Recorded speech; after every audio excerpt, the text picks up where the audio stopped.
street before their level of violence escalated. We have also initiated a 48-hour review of every homicide case to determine what additional steps need to be taken. All of these efforts has contributed to over a 78% closure rate for our homicides, where the national norm is around 63%.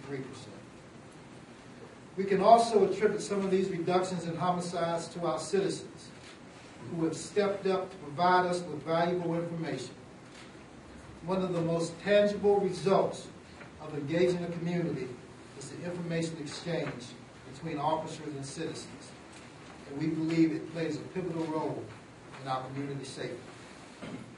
Our crime lab is now fully staffed, and its priorities have been realigned to support the investigations and prosecution of cases that these men and women have determined to be priorities. Our significant past backlogs no longer exist. Our crime analysis division also supports our crime reduction goals through its constant analysis of crime trends. In 2009, CMPD received over 24,000 less calls for service. While we can attribute the reduction in these calls to reduction in crime, we also feel that it's a result of a stronger relationship we have built in our neighborhoods. More citizens are expressing their concerns directly to police officers and their response area commanders. And in many cases, we're able to address those concerns before they generate a 911 call. We are extremely proud of the crime reductions that we have accomplished in 2009. However, we have no intention of slowing down our efforts to both sustain and grow those reductions. We will continue to develop innovative crime strategies, engage our community as active crime reduction partners. We will look to seek new technology that will help us remain proactive in addressing crime and the quality of life. We look forward to a good year in 2010, and I hope to be able to deliver just as good news in January of 2011. Thank you.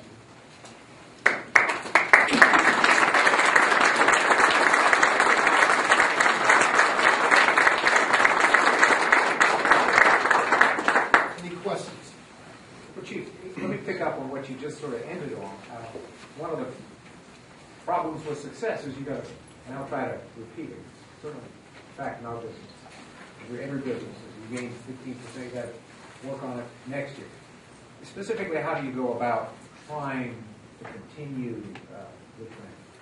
Well, you know, we met this past Monday, and so far, the first 12, 13 days of January, we're at 22% reduction. This is the focus. This is these men and women staying on top of the issues, identifying what those problems are, and doing something about it now. Not waiting till you have that third, fourth, or fifth crime in a particular area, but deploying resources immediately. And we talk about it every week. So it's no excuse for us not to know what's going on in many of our communities and be able to do something about it. Do you think there's still room for significant crime number? I think that there's still room for reductions. What they will be, I don't know. We set a goal for 2010 just yet. We haven't, but within the next couple of weeks we will be. At the last meeting, Deputy Chief Medlock attributed at least part of the rise in reported rapes possibly to prevention programs. What specifically are some of those programs that are going on through CMPD? Well, we talk about prevention.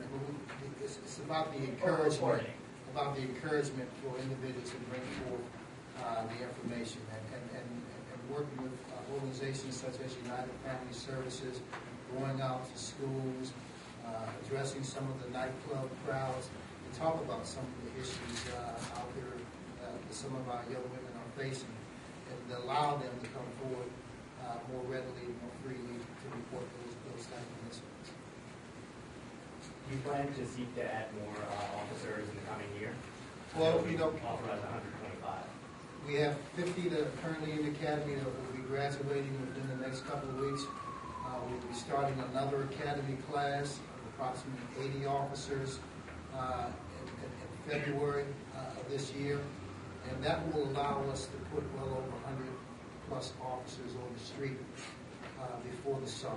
So that's what our intents, and that will give us a good start into our summer months. Do you plan to seek more on top of those, more than 100? We recognize that we're looking at some tough times right now. We want to be able to see what we can do with new additional officers that we've already been given. If we continue to see a need for more, we'll bring that issue forward. But I don't see us doing that in the near future. Chief, forgive me, Rob suggested this already, or alluded to it, that it's been a tough week and a half or so, and the numbers that you're giving us here are off the charts, positive. But weighing that against what's being said out in the public about the confidence in men and women in blue after an incident, or incidents like Officer Jackson's accused of. And is it fair? I heard one city council person saying there's a quote public outcry out there. Is that fair? How much does that weigh against what we're hearing now? I think that people's feelings, people's emotions are at varying levels. Only thing that we can do as an organization is try to put forth what the entire organization is really about. And I think that what's brought us here today, the successes that we've had, is attributed to the overwhelming number of people that make up this organization. This is what this organization is about.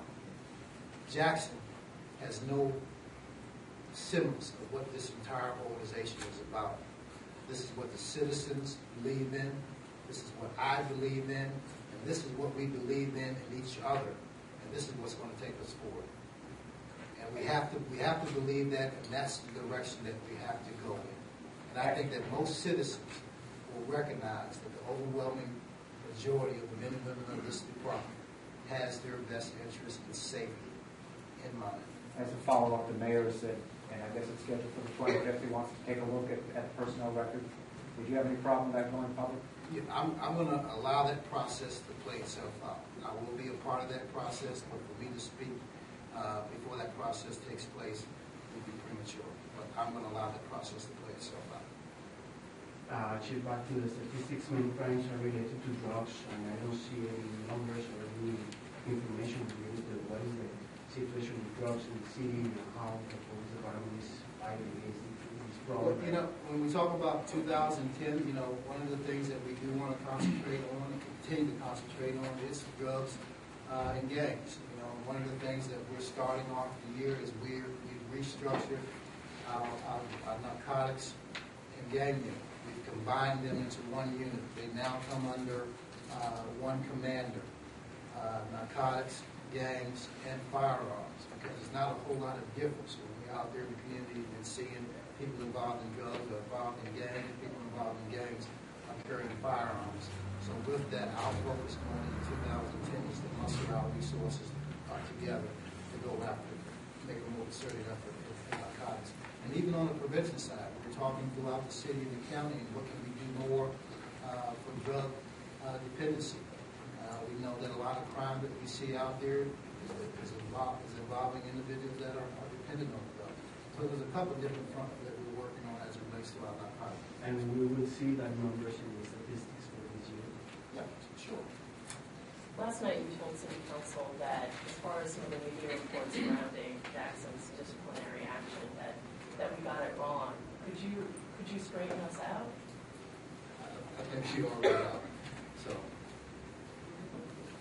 Lisa, you and I discussed this briefly last night. He did indicate that there were some inaccuracies in one of the television reports as it relates to Mr. Jackson's suspension. We're not at liberty to say what that suspension entailed, but we can say unequivocally that the report that he was suspended for falsifying some type of police report